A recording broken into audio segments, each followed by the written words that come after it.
بسم اللہ الرحمن الرحیم والصلاة والسلام علی رسولہ الکریم وعلی آلہ وصحبہ اجمعین اما بعد۔ جو کل ہم بات کر رہے تھے ہن لباس لکم انتم لباس لہن، اس پر بات چل رہی تھی۔ اعوذ باللہ من الشیطان الرجیم، بسم اللہ الرحمن الرحیم۔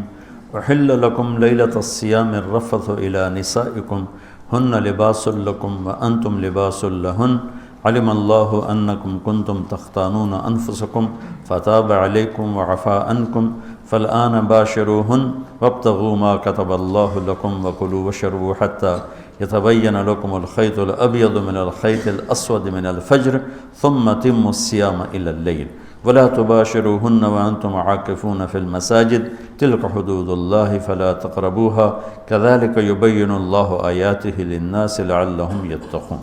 یہ ساری ایک آیت ہے، اس میں سے ایک لفظ میں لے کے بات کر رہا ہوں۔ کل بات کی تھی، آج پھر اسی کو آگے چلانا ہے کہ اللہ تعالیٰ نے جتنے انسانی رشتے بنائے ہیں، ماں باپ، بہن بھائی، چاچے تائے، دادا دادی، نانا نانی، ساس سسر، خالہ بھانجا، بھتیجا، پھوپھی پھوپھا، یہ جتنے اللہ نے رشتے بنائے ہیں، ان میں سب سے اہم رشتہ خامند اور بیوی ہے۔ سب سے اہم رشتہ خامند اور بیوی ہے۔ سب سے قریب ترین رشتہ خامند اور بیوی۔ لباس سے زیادہ کوئی چیز میرے قریب ہے؟ آپ کے قریب لباس سے زیادہ کوئی چیز قریب ہے؟ بولو۔ تو اللہ تعالیٰ کہہ رہا ہے کہ میری بیوی میرا لباس ہے، اور میری بیوی سے کہہ رہا ہے کہ تیرا خامن تیرا لباس۔ تو میں سے مراد سب شادی شدہ، جتنے شادی شدہ لوگ ہیں۔ تو میں بھی کون ہیں شادی شدہ طلبہ میں؟ ماشاءاللہ کافی بابرکت مجمع ہے۔ ہاں اچھا، تو اللہ تم سے کہہ رہا ہے تمہاری بیوی تمہارا لباس ہے۔ سب سے قریب شادی کے بعد قریب ترین رشتہ لفظ لباس بتا رہا ہے بیوی ہے۔ قریب ترین رشتہ بیوی ہے، اور جو قریب ترین ہوتا ہے وہ پہلے ہوتا ہے، اس کا حق پہلے آ جاتا ہے، قریب ہو گیا۔ اور کل میں نے کہا تھا کہ لباس اور میرے درمیان کوئی چیز حائل نہیں ہے۔ اس سے میں نے وہ ایک حدیث کو اس کے ساتھ جوڑا تھا جو آپ نے حضرت فاطمہ رضی اللہ تعالیٰ عنہ سے فرمایا تھا کہ جس سے میں پسند کروں اسے تو پسند نہیں کرے۔ تو وہ چپ کر کے واپس چلی گئیں اور اپنی اور بیگمات رسول سے فرمایا کہ بھائی آپ جانو اور آپ کا مسئلہ، میں اب اس میں نہیں پڑتی۔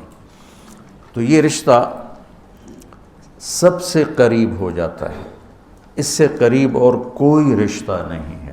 جب یہ سب سے زیادہ قریب ہے تو اس کے حقوق بھی سب سے پہلے ہوں گے، اس کا حق بھی سب سے پہلے ہوگا، اس کا خیال بھی سب سے پہلے ہوگا۔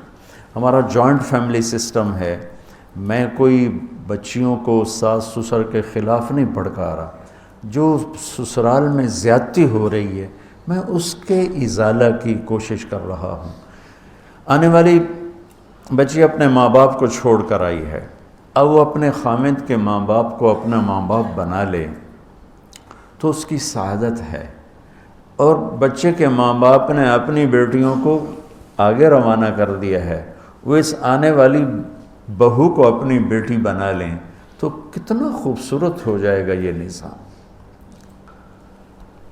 لیکن تربیت بھی نہیں ہے اور سیرت بھی سامنے نہیں ہے۔ مجھے حدیث یاد آ گئی، میرے نبی نے فرمایا یہ جو میرے انصار مدینہ ہیں، سنو بڑی عجیب حدیث ہے، یہ جو میرے انصار مدینہ ہیں یہ اتنے اچھے ہیں، ان کے گھر کسی کی بیٹی جب شادی ہو کے آتی ہے تو اسے یہ احساس ہی نہیں ہوتا میں سسرال میں ہوں یا ماں باپ کے پاس ہوں۔ یہ میں چاہتا ہوں، یہ میری تشریح میں کوئی کمی زیادتی ہو جاتی ہوگی، کوئی سائڈ زیادہ بیان ہو جاتی ہے، کوئی کم ہو جاتی ہے، لیکن میں یہ چاہتا ہوں۔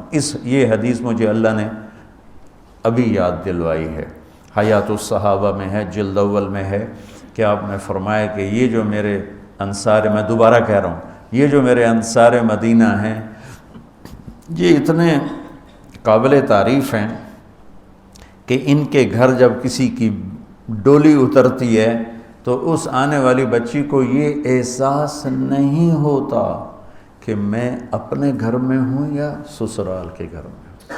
میرے عزیزو، کم از کم تم جو میری اولاد ہو، تم میری روحانی اولاد ہو، تم تو میری بات کو آگے چلاؤ کہ تم اپنے گھر کو، اپنی بیوی کو اس طرح رکھو، اپنے ماں باپ کو بھی اس پہ تیار کرو، اپنی بہنوں کو اس پہ تیار کرو۔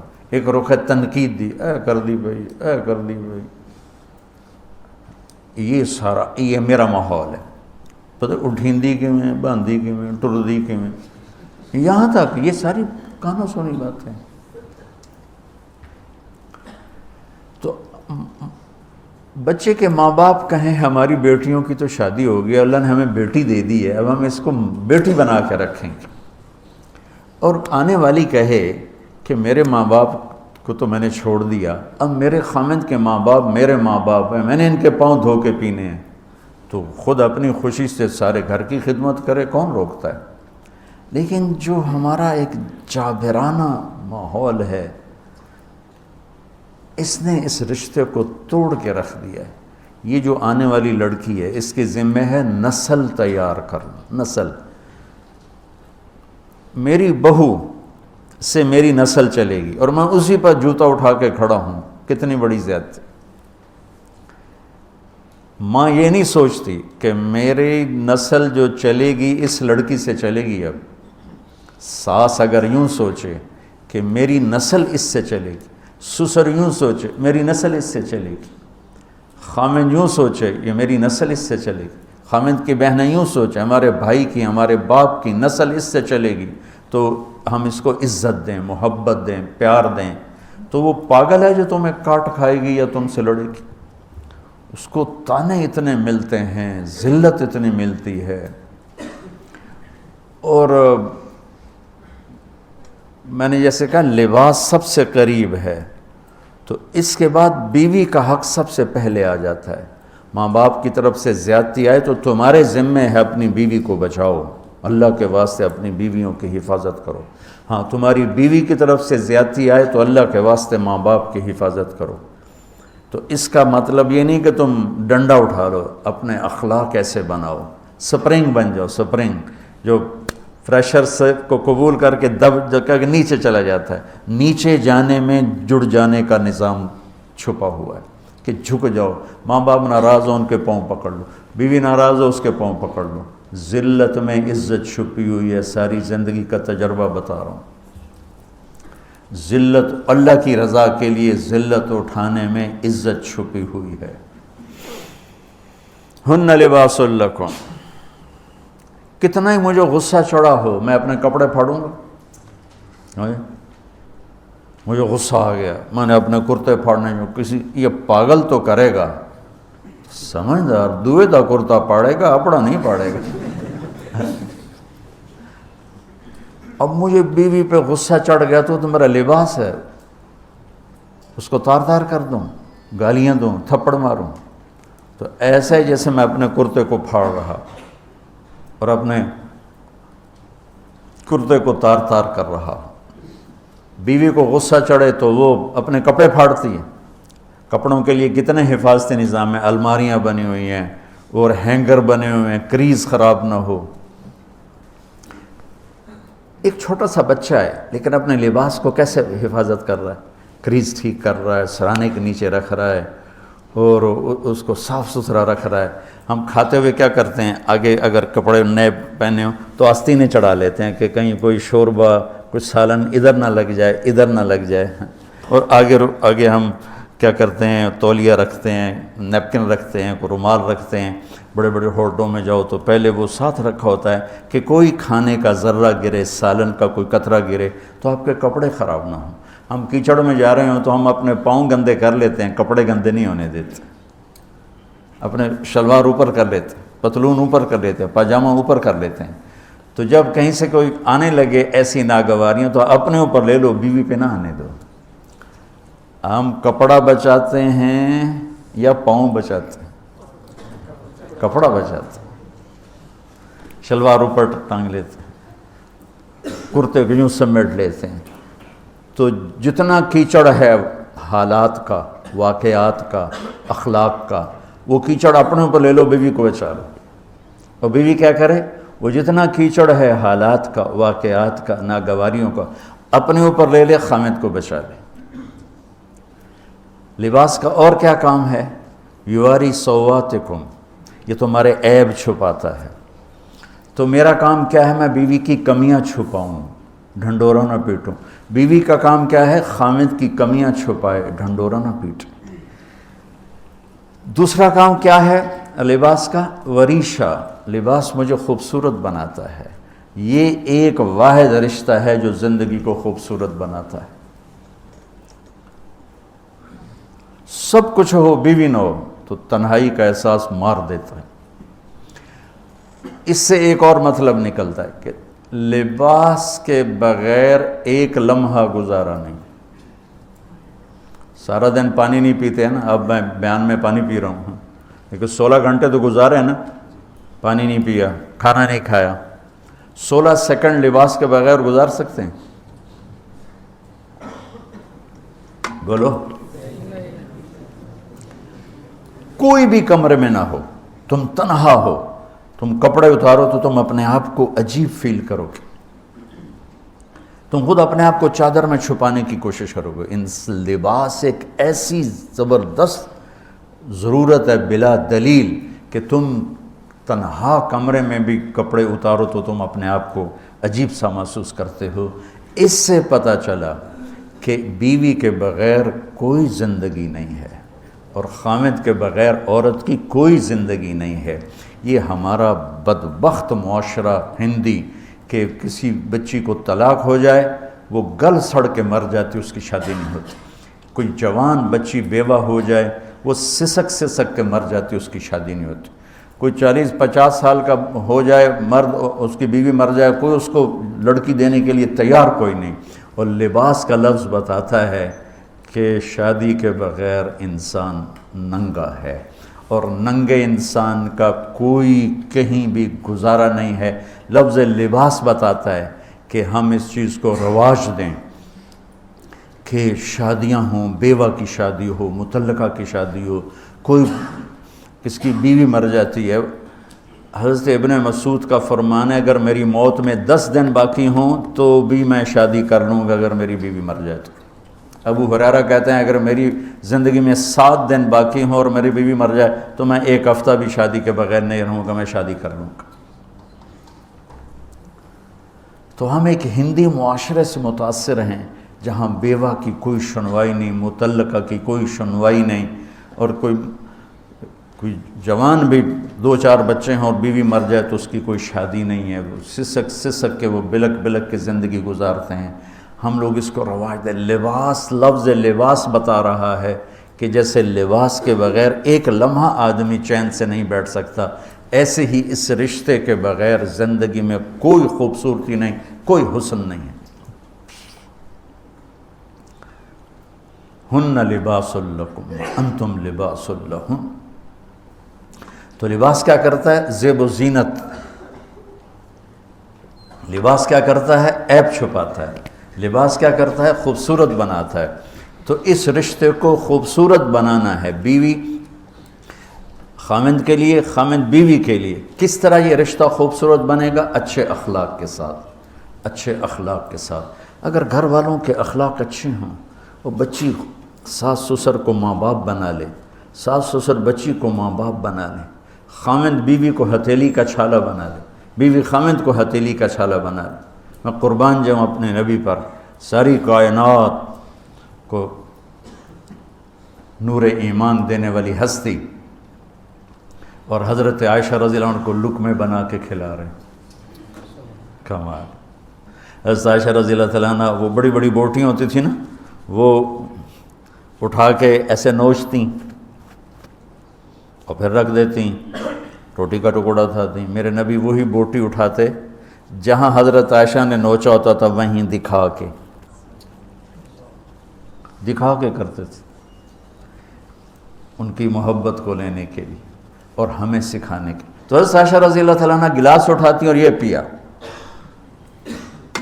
یہ رکھا۔ میرے نبی اٹھاتے اور جہاں حضرت عائشہ کے ہونٹ لگے ہوتے تھے وہاں ہونٹ رکھ کے، یہ زندگی سکھائی ہے۔ یا عائشو، کیا محبت سے بولا عائشہ نے، یا عائشو یا حمیراء، عائشہ آؤ دوڑ لگائیں۔ عائشہ مجھے پتہ چل جاتا جب تو میرے اوپر ناراض ہوتی ہے۔ حضرت عائشہ نے کہا وہ کیسے؟ کہ جب تو میرے اوپر ناراض ہوتی ہے نا تو یہ نہیں کہتی مجھے رب محمد کی قسم، تو کہتی مجھے رب ابراہیم کی قسم۔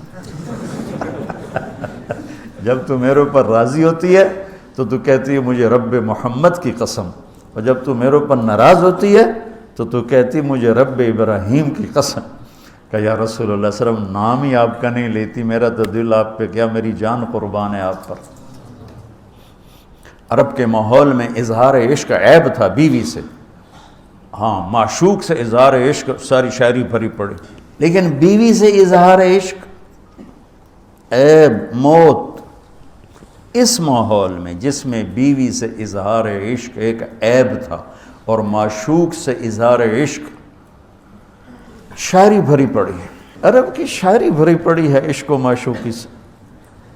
اس ماحول میں میرے نبی سے ایک شخص کہتا ہے یا رسول اللہ من احب الناس الیک، آپ کو سب سے زیادہ کس سے پیار ہے؟ بھری محفل ہے، مسجد الگ نہیں کہ یوں کر کے پوچھ رہا ہو، بھری محفل میں آپ سب سے زیادہ کس سے پیار کرتے ہیں؟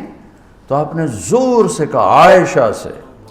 اللہ اکبر، اللہ اکبر، ہائے ہائے ہائے ہائے۔ وہ تو ہل گئے، وہ کہنے لگے، ان کی تو سمجھ میں نہیں آئی بات، تو انہوں نے کہا یا رسول اللہ میرا مطلب ہے مردوں میں آپ کس سے زیادہ پیار کرتے؟ تو آپ کو اندازہ ہو گیا بھائی کیوں یہ پوچھ رہا ہے، اس کو ہضم نہیں ہوا جواب، تو آپ نے کہنا تھا ابو بکر سے، تو آپ نے فرمایا مردوں میں عائشہ کے ابا سے، ابوہا عائشہ کے ابا سے۔ کیا زندگی سکھائی، ہن لباس لکم وانتم لباس لہن، یہ تمہارا لباس ہیں، تمہیں کتنا ہی غصہ چڑھے لباس تو نہیں پھاڑو گے، تمہیں غصہ چڑھے بیوی کو بے عزت نہ کرو، بیوی کو غصہ چڑھے تو کرتا پھاڑے گی، اپنا دوپٹے کو آگ میں ڈالے گی، نہیں اس کو بچائے گی، صرف پاگل یہ کام کرتا ہے۔ اسی ایک لفظ لباس کے اندر زندگی گزارنے کا پورا طریقہ موجود ہے، اور اسی کے اندر بیواؤں کی، مطلقہ کی، رنڈوے کی شادی کا اشارہ خوبصورت موجود ہے کہ لباس کے بغیر تو ایک لمحہ انسان نہیں گزار سکتا، تو اس کو رواج دینا یہ ہمارے ذمے ہے، اور اپنے نبی کی معاشرت کو بتانا یہ ہمارے ذمے ہے۔ ہم تو ان مسائل میں پڑ گئے جن کا نہ جنت سے تعلق ہے نہ جہنم سے تعلق ہے، الٹا وہ مسائل جس میں زیادہ اختلاف ہے اس میں زیادہ بولنا، زیادہ تقریریں کرنا، اس چیز نے ہمیں اپنی منزل سے بہت دور کر دیا، ہم کھو گئے ہیں، کہیں اور چلے گئے ہیں۔ تو اس عرب کے ماحول میں میرے نبی نے لباس بنا کے دکھایا۔ اور صفیہ رضی اللہ تعالیٰ عنہ چھوٹے قد کی تھیں، اونٹ پہ سواری کے لیے وہ خود نہیں کر سکتی تھی، آپ نے اپنا گھٹنا آگے کر دیا، حضرت صفیہ نے آپ کے گھٹنے پر پاؤں رکھا اور اس کو زینہ بنا کے آپ نے ان کو اوپر چڑھایا، زینہ بنا کے۔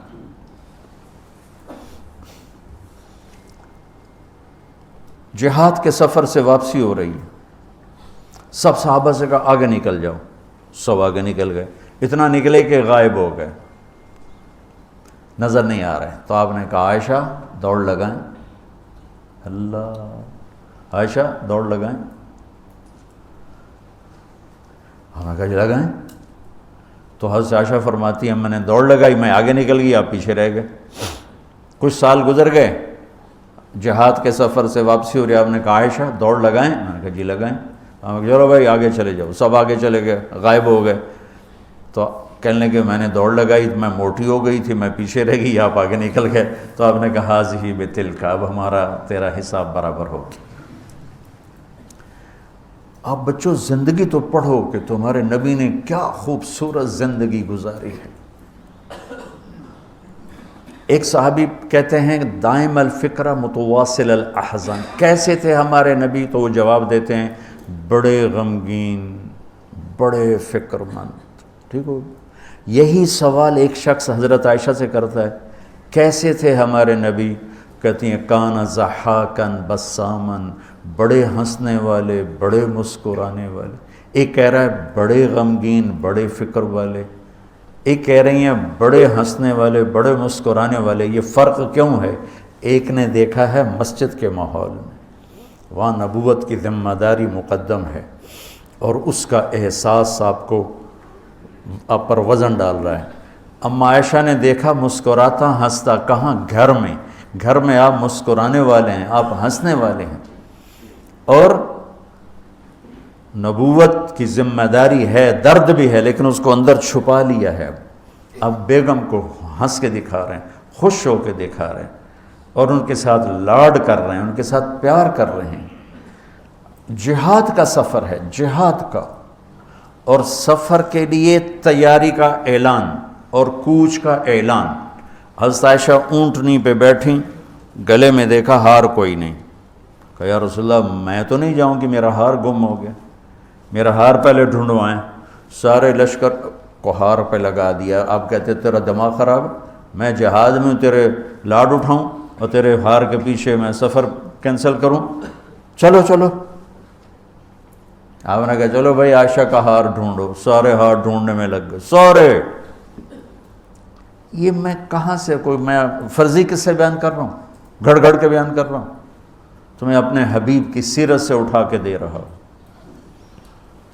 کوئی آپ کسی سیر پہ نہیں نکلے تھے کہ کوئی بات نہیں سفر کینسل کرو، جہاد کا سفر ہے، اور آپ کہہ رہے ہیں عائشہ کا ہار ڈھونڈو۔